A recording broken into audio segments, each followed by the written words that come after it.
Hi, Peter Hartman, just waiting for everybody else to show up, or those who are interested in participating to show up.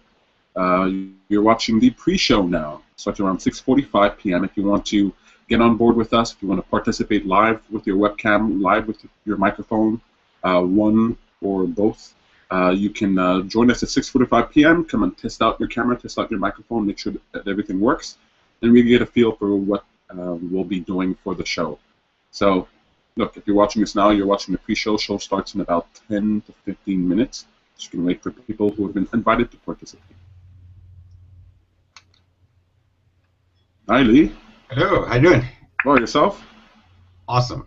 Hopefully this is going to work today. Indeed. We're live now, just so you know. Awesome. Let me see if I can get this set up.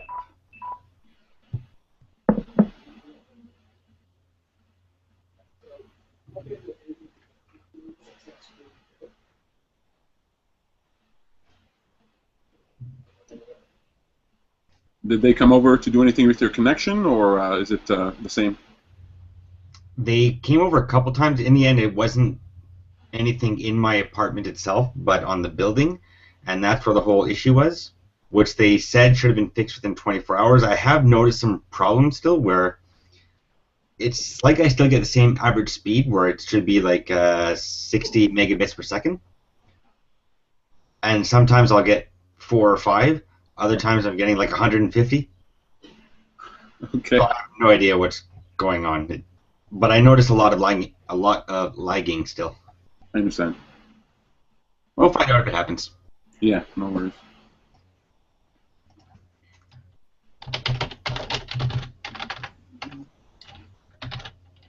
So what's the subject tonight?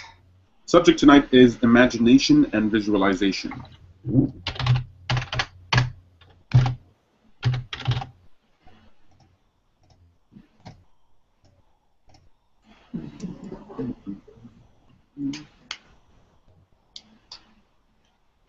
Just making sure I have all my jokes and stuff.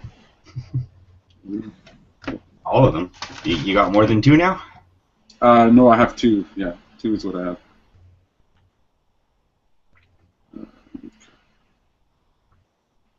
Anybody else supposed to be joining us? Yeah, I believe Valerie's going to be joining us, at the very least. I think Betty is going to be probably just watching today, but on camera I'm not sure, but it should be you, Valerie, and me.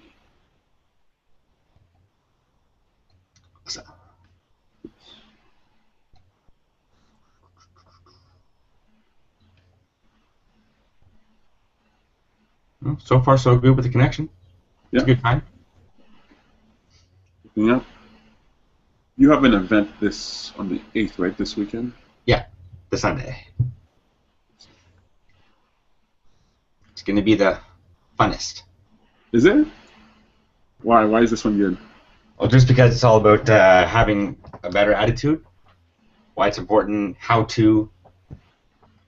I think that's what like most people are missing out on, right? Like everybody wants to have a better attitude, and even the people that think that they're happy being angry or happy being in a bad mood, like, oh, I don't want to be in a positive mood, I like being this way. That's right. Just doesn't make any sense, right? So really, like, everybody wants to be happier, they just don't usually know how. And then you can hear all these things about, oh, just think positive, and you'll be like, but easier said than done, right? That's right. That's right. So I'll go through some concepts of how to actually be positive, how to actually think positive, not just think it and therefore it is. Because you can tell me that, and I'm like, all right, I'm positive. Yeah, I know. I feel like a lot of people, they come to the group and they say stuff like that. They're like, I want to be more positive. And then I always ask them, well, what is positive? And they can't describe it. Not everyone, but it's surprising how many people can't describe it. And we just get in this sort of, not routine, but we're complacent with definitions, and we use them despite our complacency. And we use them without realizing that we're handicapping ourselves by not understanding the terms when we use them. Yeah, absolutely. Yeah, so people, they challenge themselves to be more positive, and they try to do so in whatever way they think is best. And for some it works, and for some it doesn't.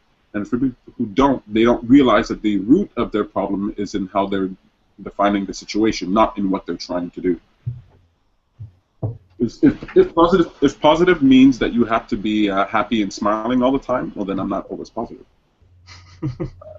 But if positive can be a constructive frame of mind, to be able to be sad, to be upset, but to direct yourself in the direction of I can, then you can be sad and be positively oriented. You can be pessimistic and be positively oriented, depending on where you're wanting to go. Yeah. We had actually an interesting conversation yesterday, sort of like that, talking about transformation, and I was explaining how transformation requires you to integrate your experience, not to parse it, not to compartmentalize it, but to integrate the experience. So when you're experiencing something negative, instead of trying to run away from it, you want to ask yourself, well, how is this valuable? What is this teaching me? What information does this provide? And that is positive thinking, right? You can be facing something you don't like, and that is actually constructive positive thinking.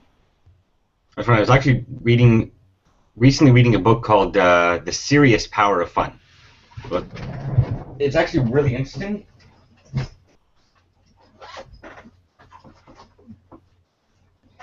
And the author actually, like, it's this here. Nice. Oh yeah, you showed me that. Yeah. Yeah. And I was yesterday while I was eating, I was reading a part, and it went through pretty much exactly what you just said. Where it's like it talks about like the idea of like smelling the roses. Right, like there's an author that he was quoting. That goes like, "While I was in college, I stumbled across something that seemed remarkable then, and still seems remarkable to me now. Some small thing would be happening. It could be a few guys saying, 'Come on, let's go get some pizza,' or a young woman smiling at me. Not a big deal. But I found that if I let the good fact become a good experience, not just an idea, and then stayed with it for at least a few breaths, not brushing it off or not moving on fast to something else, it felt like something good was sinking into me, becoming a part of me. In effect, I was taking in the good a dozen seconds at a time. It was quick, easy, and enjoyable, and I started feeling better." And then he goes on, "I love to take in the good whenever I eat an orange." Like this is kind of what you're talking about, like looking at the little things and the good in each of them. I eat an orange every time, whenever I eat an orange. I have at least 2 a day, so I get an opportunity to experience this moment often. As I break through the skin, I gently close my eyes and breathe in the sweet scent. I hold that pleasure in my mind and think about how I am the first person ever to see the inside of this orange and taste its fruit. Although this experience takes less than a minute, it has an enormous positive effect on my mood and energy level. I look forward to it throughout the day. And he actually goes through and explains how no matter what happens, if you can find the one small little positive thing in each situation and you concentrate more on that instead of concentrating on the negative aspect of it, you just feel more positive just from that part. That's right. That's right. Yeah. No, I completely agree. And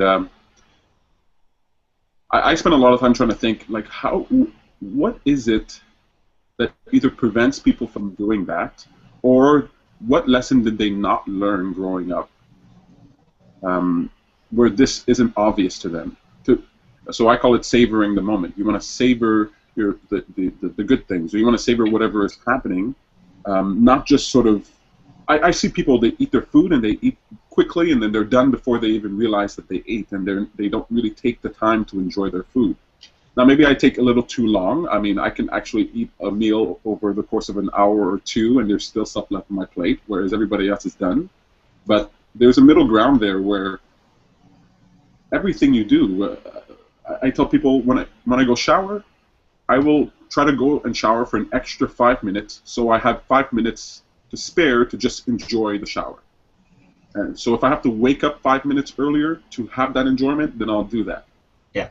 But I find there's a lot of people, they just wait until either something bad happens in order to focus, or they are oblivious as they're living their life. And I think to myself, you're skipping over so many things that can help you. In one day, there's probably a dozen, or dozens of things that you can pause on and feel joy, feel alive, savor the situation. And what would your life be like if you spent a week doing that? 2 weeks doing that, a month doing that, I bet you after that month you'd be a completely different person. You'd realize how many things in your current environment can actually uplift you. I think a lot of it has to do with just how, like, people just don't know how, and don't even think of trying to figure out how. Like, and I'll go back, like I do this all the time, go back to our schooling system, where we're never, like, our schooling system, for the most part, there are certain areas that actually do things a little bit more right, but for the most part, it doesn't teach us how to think. It just teaches us either what to think or what to do. That's It right. doesn't really teach much in problem solving. It's just, this is the way it is. Like, that's it. Like, don't even bother thinking about anything else. This is the answer. And if you get it wrong, you get it wrong. Like, there's no middle ground kind of thing. That's right. And so if you're not taught why things are so, or how to get to these places, you're just taught to think of, this is the way it is, and there's nothing I can do about it. Right. And so over time, I think that gets ingrained in us so much that it's just our automatic thought process, like our default thought process. So you really have to, like, go out there and think outside of the box on your own in order for things to change. If you don't have something else that helps you get to that point. That's right. Yeah. I needed something else to help me get to that point. Like, I didn't realize how bad things were up until a couple of years ago after I started looking at all this other stuff. I was just like, man, I always thought I was really open-minded, just because, although I always had those principles of freedom, right, where I thought, like, everybody should be free to do whatever they want, and I'd be open-minded to so many different ideas, and so I thought of myself as being very open-minded, but really, I was open-minded in that one concept, but closed-minded in so many others. Yeah, it's crazy how that works. See, Valerie's here. Hey, Val. I'm trying to finish eating without making too much noise. Sorry, guys. Please don't worry about it. You're doing a good job. I'm the person who's eating super fast without even appreciating our food. As you were saying it, I was stuffing my face. I'm like, oh, come on. Well, you're doing it for a good reason, so you can appreciate something else afterwards. That's right. Thank you, Lee. Thank you. It's not absent-minded rushing, you know. It's purposeful. It was less absent-minded after you talked about it. I know Sam is trying to join live, so I'm just going to try and make sure I can help her here. And to join live, don't see how I usually do it. Okay, let me invite her again.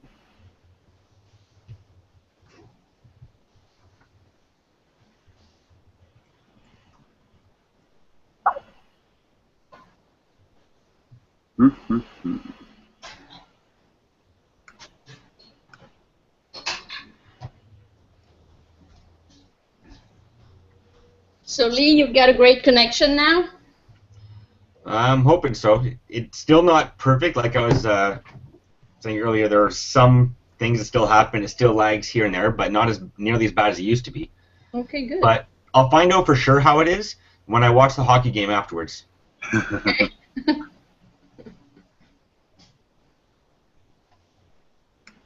You ever just Google your name and you see other people with the same name? Actually, I did do that once. I did that in Google. I did that in Facebook. Say again? I think I tried it once, but I don't think I found too many people. So oh, really? Oh, interesting. Well, you probably found quite a few, didn't you? I actually only found a couple. I mean, like a lawyer and something like that. But Samantha, it's funny, I looked her up and I saw, like, anyway, you guys feel like Googling your names. It's always fun to see how other people... Actually, one thing I like to do, and it's a little morbid, but I like to look at... I love to see people in the past who had my name, like 200 years or something like that, historical documents, and that's very interesting. And then you can read about their life, about the children they have. And it's just your name, but it's so strange to think that someone with your name was out there doing stuff. It's sort of like when I think about, not only are there people on this planet, but in the past who've looked just like me. Like 500 years ago, there was a dude walking around and he looked exactly like I do, and that just sort of warps my mind a bit. Well, you have Tom. That's right, exactly. It's what made me think about it. You know, like today I have a twin, but you, Lee, like if you went back in history 1,000 years, 500 years, 100 years, at certain periods of time, depending on the combination, there have been people who have looked almost exactly like you or exactly like you. And it's just sort of happenstance because we're drawing on the same gene pools. But it's very interesting to me. I don't know why, but it's very interesting to me that somewhere in the past there was a person who looked exactly like me, who maybe even had a very similar personality to me, and did things, and now isn't here anymore, and now I'm here, and I sort of feel like a reincarnation of that form. Lee, did you find people with did you find a lot of people with your name? Actually, I expected to find like pretty much nobody at first. Yeah. Because of my last name, it's not a common last name at all, especially with the way I spell it. But there's actually a few people I found. Actually, once, outside of me searching, there was somebody that I got an email from somebody who wanted to like republish a book that was written by somebody in my name. And so they're like asking my permission and whatnot. I'm like, I'd love to give it to you, and I do want to publish a book, but it's not me. He was talking about like giving the royalties and stuff too. I'm like, oh, wouldn't it be cool if I actually didn't have character and was able to get it?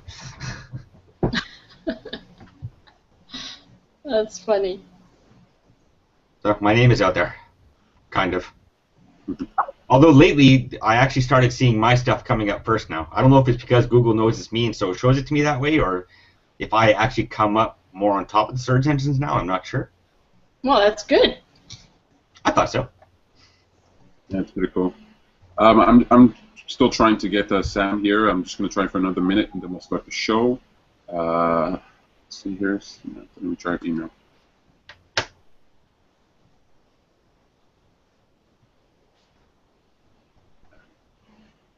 Yeah, I just got an email from her. You probably got it too, saying she's trying to join. Yeah. I'm going to send her a direct email. If you're out there and you're trying to join too, just post a message below this video on Google Plus or wherever you're watching it, on Meetup or something like that, and we'll see it. Try to get you in. In order to be a part of the show, I have to invite you specifically. So if you're just checking out the link, you can watch. Anybody can watch. But if you want to participate live, what you need is to add the Law of Attraction Montreal to your Google Plus circles. So if you're on the Google Plus page, it's going to be on the right side. It's a little red button, add to circles. And if you click that, then we are friends. And as friends, we get to invite each other. Still nothing. Or not. Or it doesn't work. Who knows?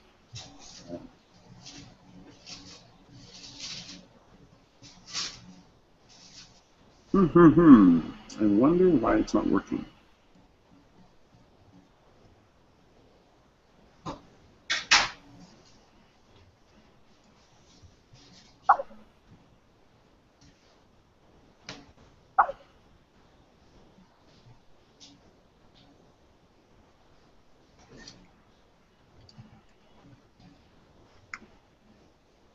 You hear all these like bubble or like pop-up type sounds. I'm trying to figure out, is it me or is it on somebody else's computer?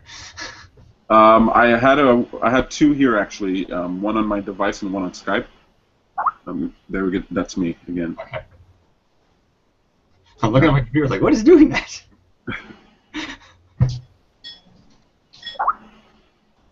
Okay. I'm gonna have to close Skype now.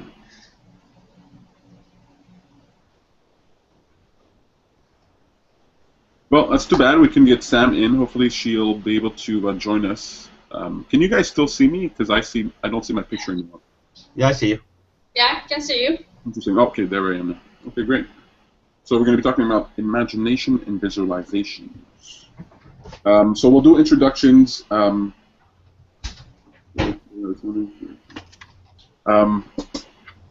do introductions, ladies first. Oh, really? My mouth is full. Okay, we'll start with Lee, and then we'll move to Valerie. Sorry. No worries. But I'll start the show in just a second. Anything for us to say before we start? Awesome. That's a great one. Actually, for me to say something actually meaningful. need... Well, my pens are all there. You know, I really don't like pens. They seem so permanent. I remember in school I see... Say again? You like pencils better? I love pencils. I love being able to erase something without having to go into liquid paper and mess up my stuff. Although when they came out with that sort of tape-like whiteout, yeah, maybe I'm a sort of school supply geek, so I really like that stuff. But they came out with this rolling sort of liquid paper thing, and I thought it was just genius. And at that time, I didn't really mind pens, but then you just see all the paperwork that I had was just covered. I just found any excuse I could to just roll that thing on. Okay, no pen. Have you ever heard of or have you ever seen the Buddha board? Buddha board, no. Board. It's looks like a slate, and they have some small ones and bigger ones, and you actually you paint on it, but with a brush, but that you dip in water. So when you put the water on the slate, then you can paint anything except when it dries out, it's gone. Oh wow!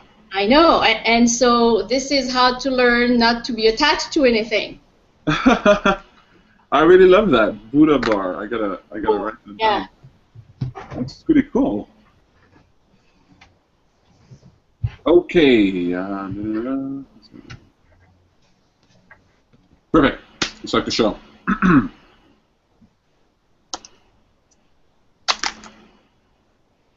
Hi, my name is Peter Hartman. You're watching The Appreciationist. Thank you very much for joining us. Tonight's show, we're talking about imagination and visualization. Before we go any further, let's introduce the people that are in the room, our guests here today. How are you guys doing? Awesome.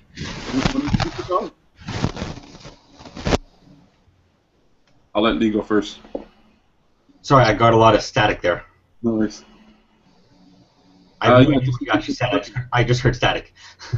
Yeah, so we're just doing introductions. Oh, my name is Lee Weiser.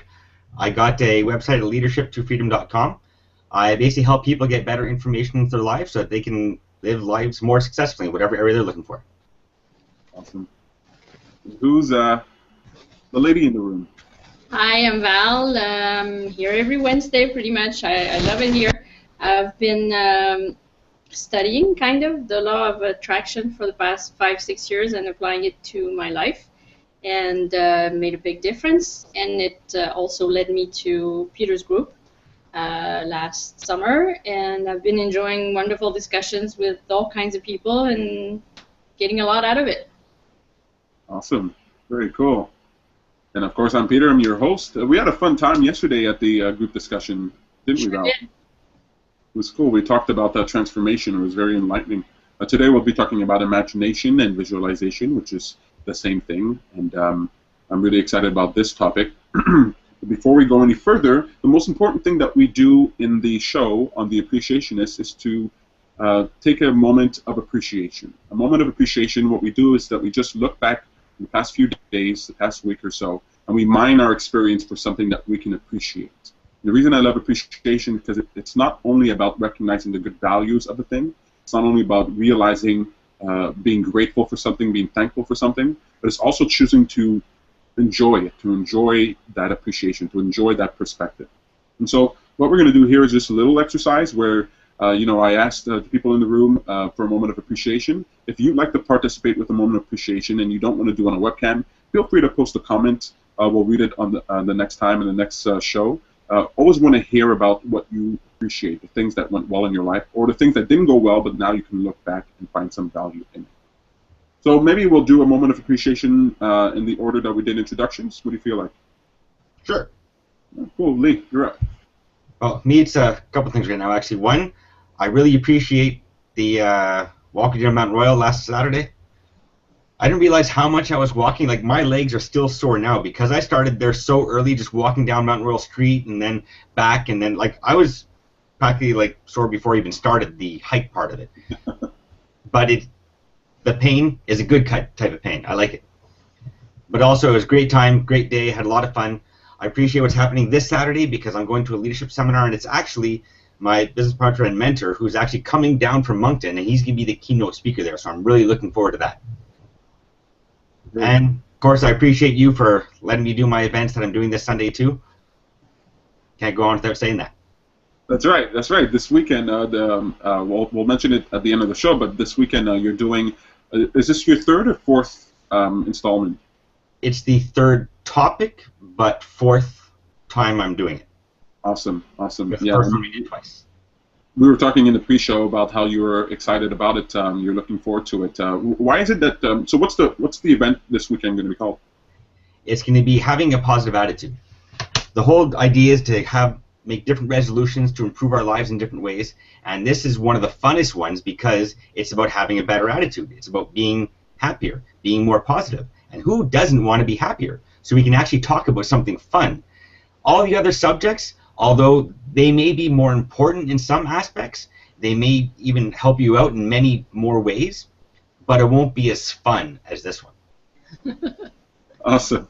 Well, that's a good pitch. If you're in the Montreal area, you definitely want to come check that out. Thank you very much, Lee. Valerie, how about your moment of appreciation? My moment of appreciation was actually this morning. I had a yoga class, and at the end of it, we usually have meditation, relaxation kind of moment, sometimes 10 minutes, sometimes more.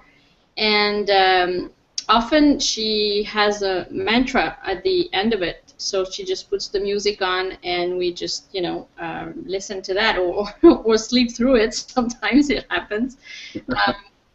And I knew that mantra, but I just, for some reason, I realized today that at some point it's one woman singing, and at some point it's a woman and a man singing.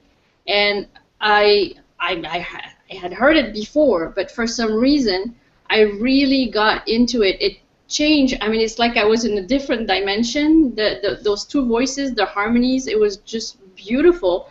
And it's almost like I could feel me changing because of it. Like I was, as I said, in a different world, and it was beautiful. And of course, especially after an hour and a half of yoga or something like that, you're totally relaxed and you're totally in the present moment. So I was really, really appreciating it. Yeah, that's awesome. That's really cool. I like that story. Sort of a transcendent experience, right? When all the components come together, and then something sort of can emerge from that orchestration. I like that. I was watching a show, and there's sometimes I watch these shows, and you see people singing in these shows. There could be a doo-wop group. It could be Motown boys, whatever it is. But when I hear people singing in harmony and chorus without any instruments, especially, there's something magical that comes from that. I really like that experience. That's what it felt like. It was really, because I think I was drifting off, as I was just listening to her, and the minute he started singing with her, it's like it brought me back, but then also took me somewhere else. It was really beautiful. Very cool. Very cool. Really glad to hear that. Thank you guys for sharing that. My moment of appreciation was, well, I actually had a few. Certainly yesterday's meetup was really a lot of fun. Talking about transformation, that was really enjoyable. We did that at the Chai Tea Lounge in Montreal. But after, I didn't do the appreciation walk. So Sam, one of the things I really liked this week or the past few days is that Sam, the co-organizer for our group, she finally did the appreciation walk, something that she's been wanting to do for a little while.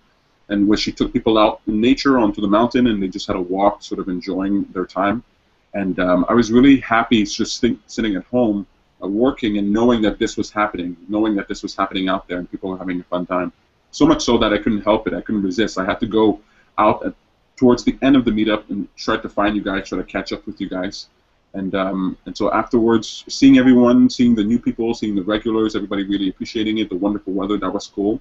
But especially afterwards, I sat down with Sam and Lee and some other people, and we had a little picnic. We had a little food.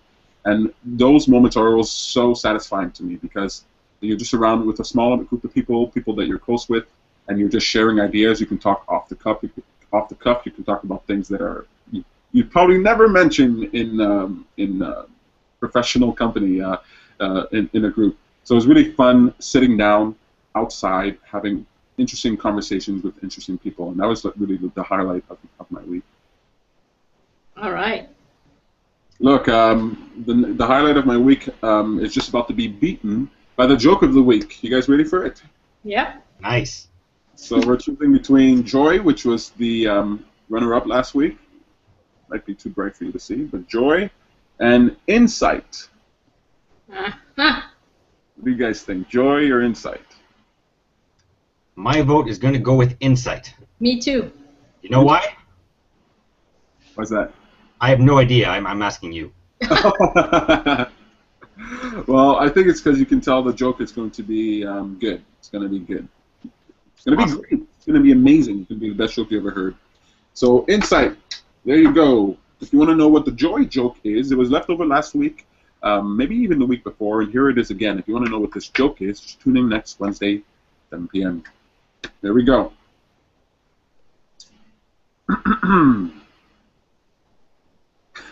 Okay. Insight. Okay, so just let me make sure that the word has nothing to do with what the joke is going to be like, at least not always. We just use the word in order to pick. So here we go. There was once a young man who, in his youth, professed his desire to become a great writer. When asked to define great, he said, "I want to write stuff that the whole world will read, stuff that people will react to on a truly emotional level, stuff that will make them scream, cry, howl in pain and anger." He now works for Microsoft writing error messages.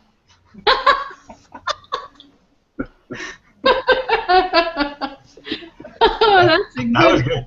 I thought it was good. We were talking about sort of computer problems yesterday, and it sort of triggered this one, so it would be cool to tell that joke. You guys like that one? Yeah. I did. When you've done programming like I have, and you've done so much, it's like I used to hate Windows. Like I did everything in DOS, and then started going into Windows, and it wouldn't let you do so much stuff. And I was like, what is this? Yeah, I know. You get that blue screen of death, and then you're stuck there. But in yesterday's meetup, I was talking about how sort of dealing with computer problems, dealing with error messages, sort of at a young age. I was 12 when I started dealing with these problems. It sort of encouraged me, and it made me into someone who was a problem solver, someone who could go out and find the solutions to their problems. Because I couldn't go and ask my mother about it. There was no one in my environment that was. There were some people in my environment that were better than me, but mostly I was there by myself trying to fix this, trying to connect the network. And just that attitude of getting a problem, trying to fix it, getting a problem, then fixing it, getting a problem, then fixing it, over and over and over. Now, today, I bless all of the computer error messages that I ever got, because it contributed to who I am today.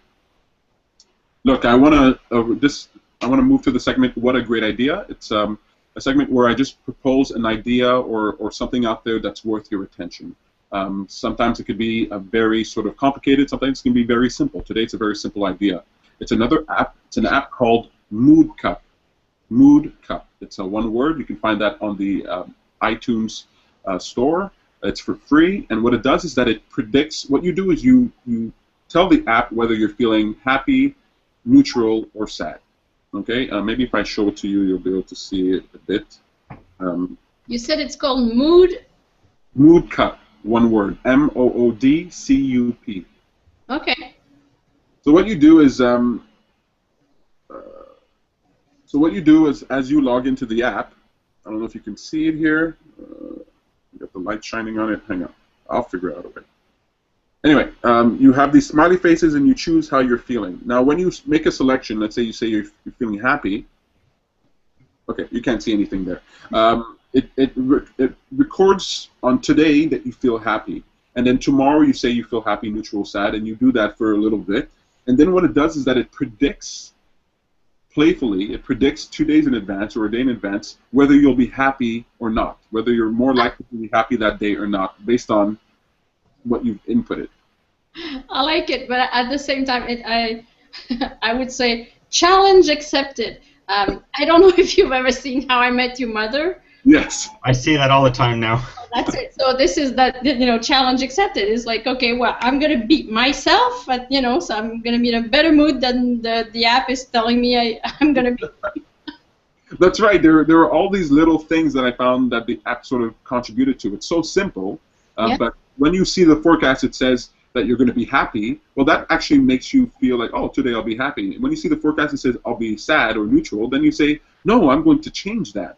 Yes. But even when you go into the app and you have to choose whether you're happy, neutral, or sad, now you've got to make a choice right then in that moment how you're choosing to feel. And the amount of times that I felt down and then I went to the app, I said, you know what? Before I give my selection, I'm just going to make myself feel happier. I'll make it more. Yeah, it is cheating, but it'll make it more likely that I'll be happy in the future. It causes you to think about what you're doing now and how your mood will affect you later. And then it gives you this little infographic. I think Lee will like this because it says, let's say on balance you're more happy, you're happier. It gives you this message that says, simply your life is awesome. And it shows you like a little infographic in the form of a smoothie cup that lets you know how happy you are overall or sad or whatever it is. That's very cool. That's a fun app to check out. It's fun. Yep. Okay, so let's move on to the next one here. Let's see. Where am I? I'm using, instead of using cards now, I'm trying to use my device. I'm trying to get used to using it. So today we'll be talking about imagination and visualization. So this is actually a very interesting topic for me. I don't know how you guys feel about it, but I believe that imagination is actually an incredible tool to for personal empowerment, personal development, to problem solve, and to regulate your mood. So you can use your imagination in all kinds of powerful ways. Now, before I go any further, let me ask you guys, what do you guys use your imagination for? Anyone? Go ahead. I use it to, it's like, it could be endless. Primarily, it'd be to dream build. Because, well, I understand the power of our subconscious mind and how you have to program it to go where you want it to go to be able to get what you want in life, right? So I use my imagination to picture my mind the things that I want in the future. And the more that I focus on those, subconsciously I will start doing what it takes to get me there. Now, thinking of those things I know aren't going to be enough. There's going to be a lot of work and other things that I need to make sure I do at the same time. But at least I know doing that is going to get me so much further in that direction. It's going to be so much more likely that I'll achieve it than if I don't picture it at all. Plus, it gives you hope. Like when you actually picture those good things in your mind, you actually have hope that, you know what, maybe someday you can achieve it. Or if you picture things that, oh, it's not possible in your mind, as instead of you actually having it, it's whatever we focus on, whatever we expect is what we're going to get, right? Right. And so we become happier actually when we use our imagination to look at something that can be in the future that's better than where we are right now, because it actually gives us hope that, you know what, maybe, just maybe, if I do the right things, it's possible for me to get there. It's kind of like when people buy the lottery ticket. Like, you think they go there and anybody who buys a lottery ticket, they don't buy and say, I'm never going to win this. I mean, okay, well, people will say that, but they don't buy it with knowing that it's impossible for them to win it. Right. They buy it because it's possible something will happen, and they start thinking of all the things that will happen because of it. And so when they buy it, they have that little bit of hope, and it makes them feel good. Now, personally, I still think lotto tickets is a tax on people who can't do math, but at least it does give them that little bit of hope. And maybe that $2 for the ticket is worth it just for that. That's right. I agree. I think it is worth it for that. There's something about odds, right? So the way I think about the law of attraction, the way I think about what we do is that when you're visualizing something, you're not telling the universe to make this happen. What you're doing is increasing the probability that it can occur. So if you don't at all think you want to have your own company, your own business, you want to be an entrepreneur, and you never ever imagine what you'll do, you never imagine the way you'll do it, you never imagine any of that situations, well, it may turn out that you do become an entrepreneur, but thinking about those things is likely to make it more probable that you can achieve that dream. Even if you can't figure out all the pieces in your mind, even if you can't see the way, the act of visualization, the act of imagining, increases the probability for something to occur. And to me, that's what the law of attraction is. It's not this law that says, do this and this will happen. Do this and you're going to get what you want. I say, well, visualize and imagine, expect, and you'll make it more likely to occur. And if you can actually draw satisfaction out of likelihoods, like people who play the lottery, there are a lot of people who play it.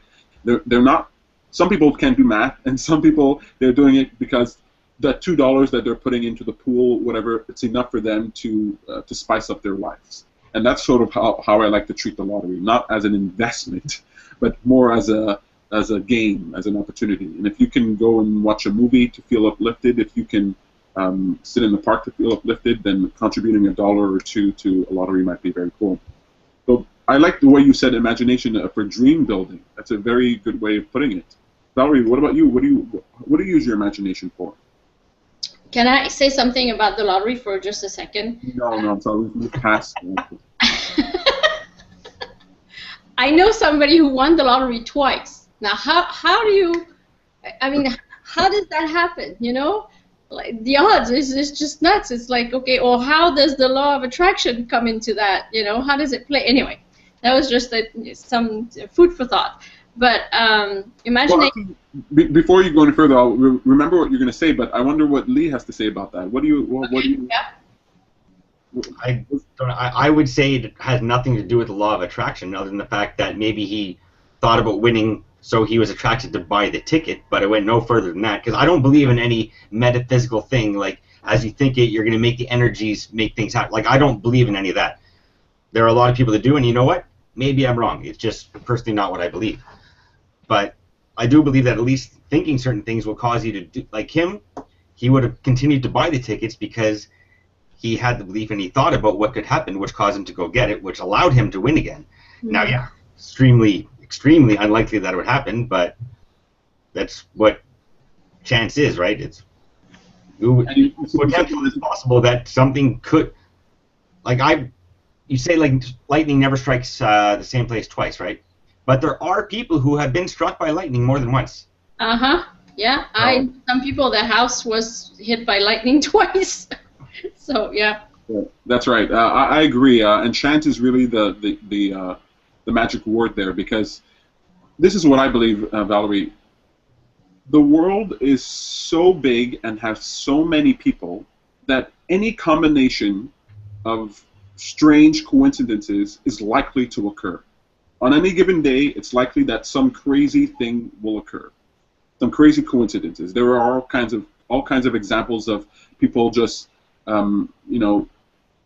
happening upon chance situations. And I agree with Lee in the sense that I don't believe the law of attraction says, oh, this person is deserving, so they're going to win it twice. I don't think it works that way. I think we live in a world where people are going to not win the lottery, people are going to win it once, people are going to win it twice, people are going to win it 10 times, and those are all probabilities that are likely to occur because of all the things that are happening. But if you don't have the impulse, the desire, the willingness to participate, then even though it's likely for someone tomorrow to win the lottery 3 times, you're not going to be that person because you didn't play to begin with, right? So I think the law of attraction and the way that I think about these things, it's more about your willingness to participate. And once you participate, then the odds, the probabilities, they play around, and you're going to experience all kinds of things. You might be somebody, there's a guy out there who probably, the last 5 relationships he's had, every girl was named Jennifer, for example. Because that's a probability. It's probable that someone out there, every relationship they happen upon a person whose name is Jennifer, right? Yeah. But it takes more than just the probability. It takes the willingness to actualize it. So if he had a bad relationship with a Jennifer in the past, and now he's less inclined to be interested in a Jennifer, despite the fact that she might be perfect for him, then he's not going to be the person who falls into this probability. But if you choose to participate, if you choose to be more active in your environment, I believe that you are going to be privy, you're going to have access to a lot more chance situations. I saw this talk recently, this little clip. This person explained serendipity. You know, serendipity is this fortunate accident. And this guy, he was saying, well, you can actually create serendipity. If you have a specialty in any field, let's say it's medicine, let's say it's leadership, whatever it is, go to a seminar, go to a conference on a topic that is separate from what you do, completely separate. Go to a topic about baking, go to something about horseback riding, whatever it is. Go to something else that is completely off of what you're specialized in, and then try to apply your specialty to what they do. And what you'll find is a lot more opportunities where you say, "Huh, I'm not, you'll be talking to someone saying, I'm not interested in this at all, but I think I have an idea that you might not be able to think of, and you can generate serendipity in that way.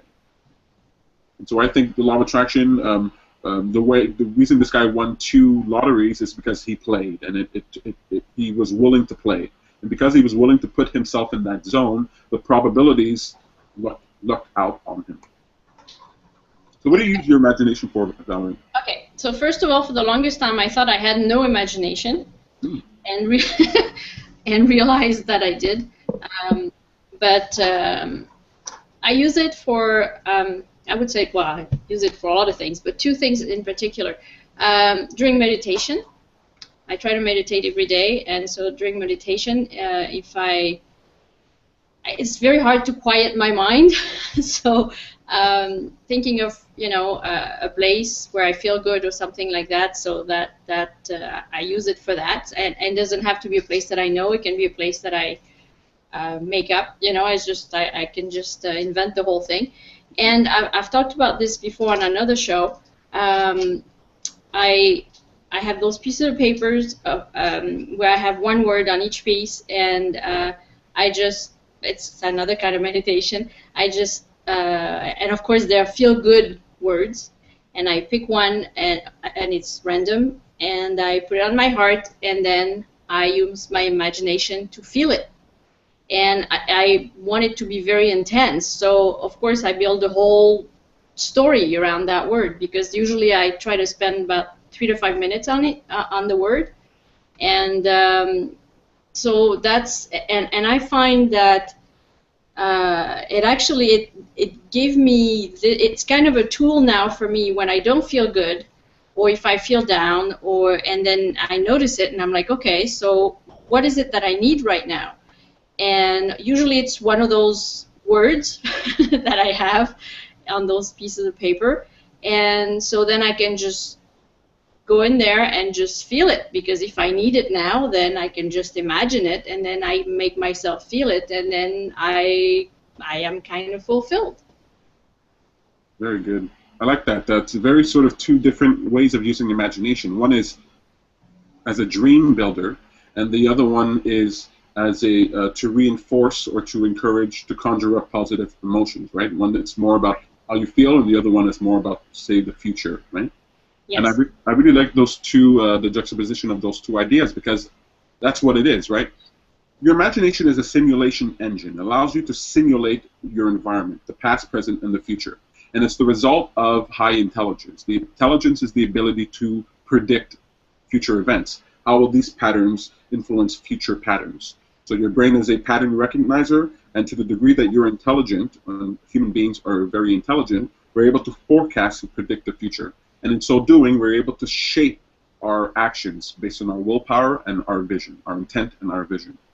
But also, instead of using your imagination solely for visualization, for dream building, for projecting the future, you can use it to color, to spice, to energize your present moment, to energize how you're feeling, to conjure up emotion, to conjure up feelings that are beneficial to you. And so those are very good ways of using your imagination. It's supremely useful to take time out and either think about the future or to conjure up good feeling emotions. I don't know if you were about to say something, Valerie, before I launch into what I was going to say. No, I want you to tell us how you use your imagination and visualization. That's right. Well, good. So I use my imagination primarily in terms of dream building, like Lise say. I forecast the future, and then I intend to walk the path that I see in my mind. You see, it's so much easier to try out things in your imagination before you actually do it. Right? If I'm going to have an argument or a conversation with someone in the future, I will almost always visualize that conversation beforehand. I don't know what this other person is going to say, but if I know them well enough on any level, I'll just try to speak their part in my mind, and I'll try to have the conversation out with myself. Anytime I'm face-to-face with if I'm watching a talk and someone asks a question, I like to pause it, and I like to go into my mind and imagine that I'm the one they're asking the question to, and then I try to answer the question. I use it to simulate my experience, and that's why when I get into my experiences, it almost sounds like I am reciting something from memory, but the truth is I've just practiced it so much in my mind that I can now walk into it. There are these there's this research done. I don't know all the math, so you're going to want to check that out. But they took two groups, one control group where they did nothing to, and then another group. They asked them to exercise. One group they asked them to exercise traditionally, and the other group they asked them to visualize the exercise, not to actually do it, but to visualize. And at the end of the study, the people who were physically active, physically exercised, they experienced something like a 35% or something like that increase in muscle and their body tone. And the people who sat down to visualize also experienced an increase, something like 30%. They experienced a very similar increase in the quality of the body, the tone, and muscle mass. And that was just out of visualization. That's just out of your imagination. There was another study where they took Olympic athletes and they made them do their whole training in their mind. And they realized that the muscles in their bodies fired the same as if they were running, because your brain can't tell the difference between something that you imagine and something that you're actually doing. And the benefit of imagining it is because if you fail in your imagination, if you hurt yourself in your imagination, if you can't do it in your imagination, no sweat off your back. Right? No, there's no problem. So it's a wonderful way. So I meet people who are worried about the future, but what if I do that? But what if? And I say, well, use your imagination to do it. And if you feel like your imagination isn't sort of valuable, then you're not going to want to participate with that sort of inner experience. But if you're like Valerie, for example, and you say, well, no, I'm going to charge myself. I'm going to use my imagination to evoke the sensation that I want. Evoke the dream that I would like. Then you're using your imagination to your advantage. Now, sometimes people use their imagination to their disadvantage, right? Some people, they can't stop thinking, they can't stop imagining negative scenarios.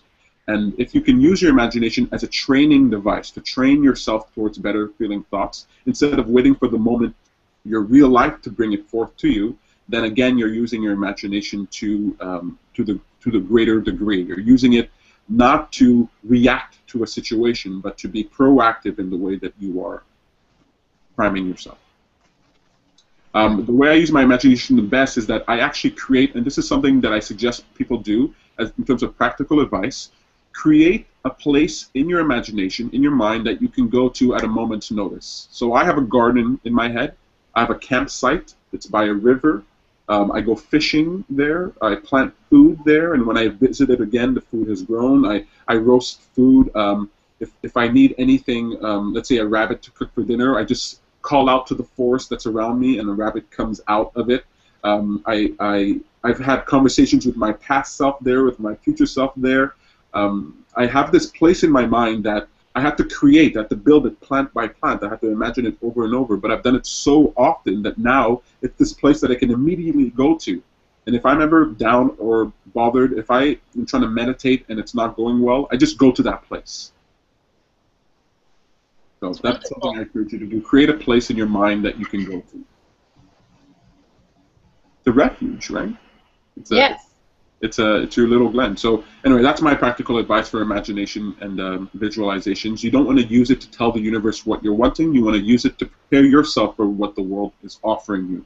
You want to use it in terms of visualizing the future so that you're better prepared to get there, and you want to use it as a conjuring engine in order to conjure up the feelings that you're wanting. And one of the best advice that I can give you with your imagination is to actually get used to creating a place in your mind that you can become familiar with, that can be your refuge, that you can go to when times are tough, that you can go to if you're bored, that you can go to for some respite, because your imagination is as powerful as, your imagination will increase with power the more you use it.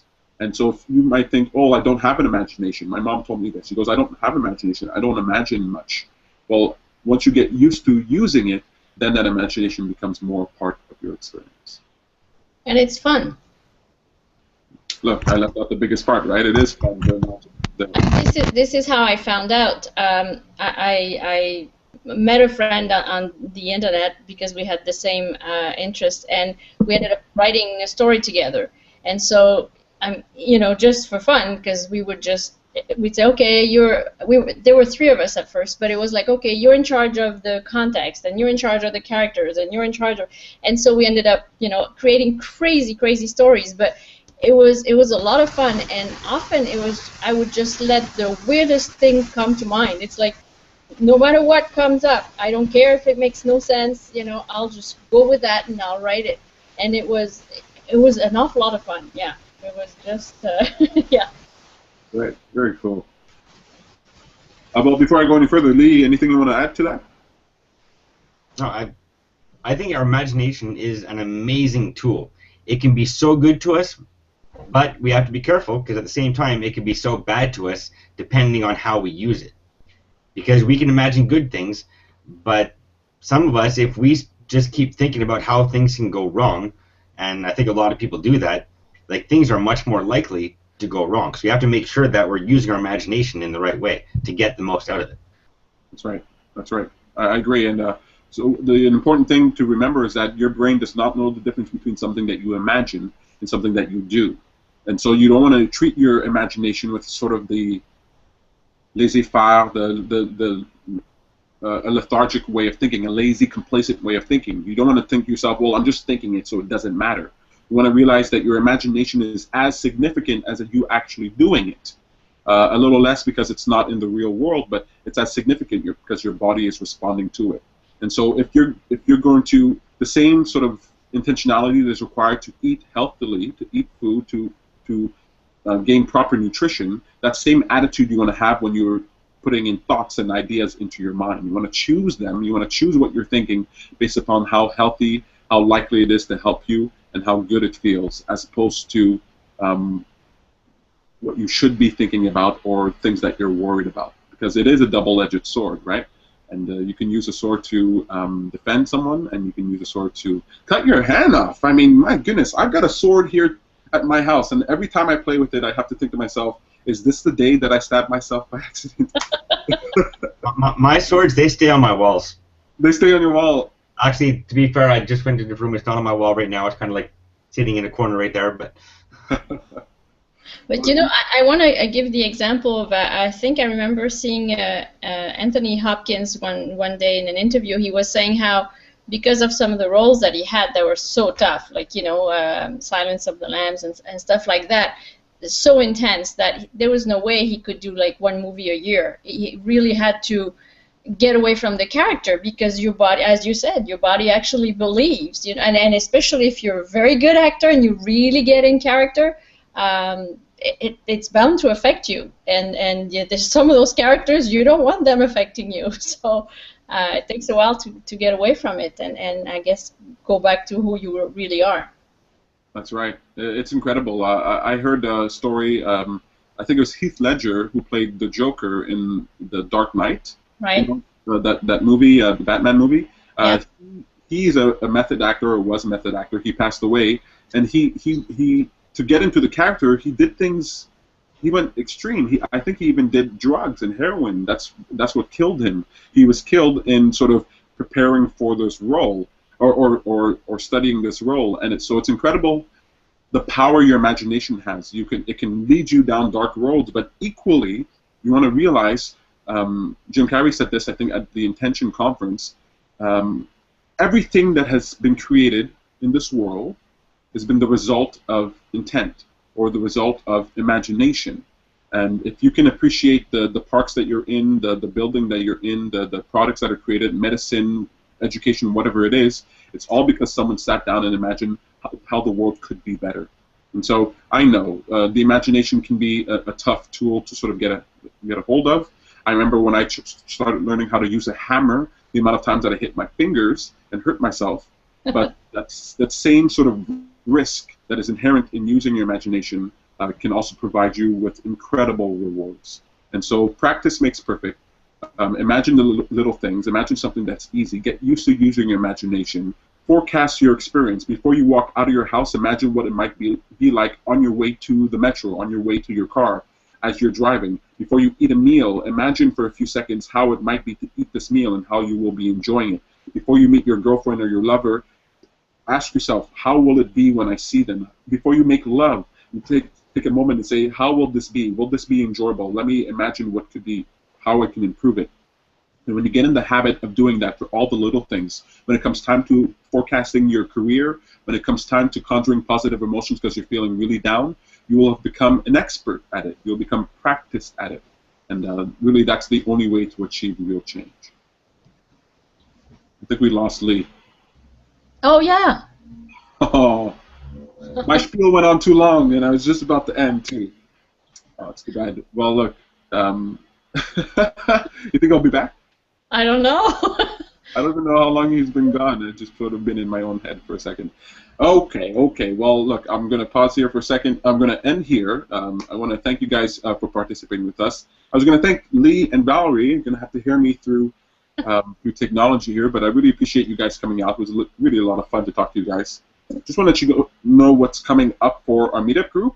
On June 7th, we have the Social Potluck Picnic. It's the first picnic we're having this season. It's at Beaver Lake. If you're in the Montreal region, you want to check that out. June 8th, Lee Weischer, who just got disconnected there, but hopefully he'll be back here, he'll be having his event, have a positive attitude in any situation.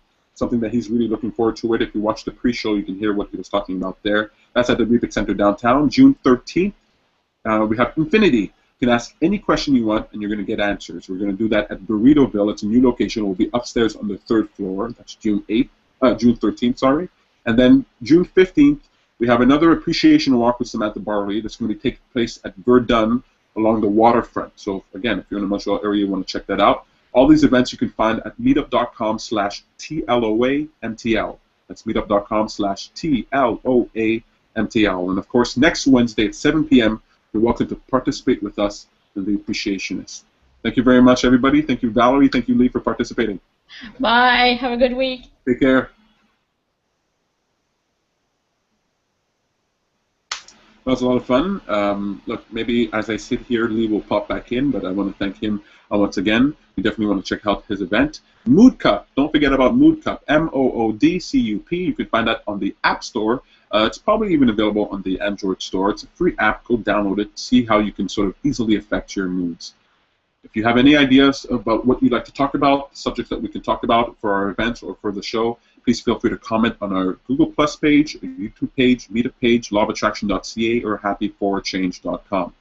Happyforachange.com is where we are trying to expound the ideas, great ideas that are out there, to give them more of our attention so they become more a part of our experience.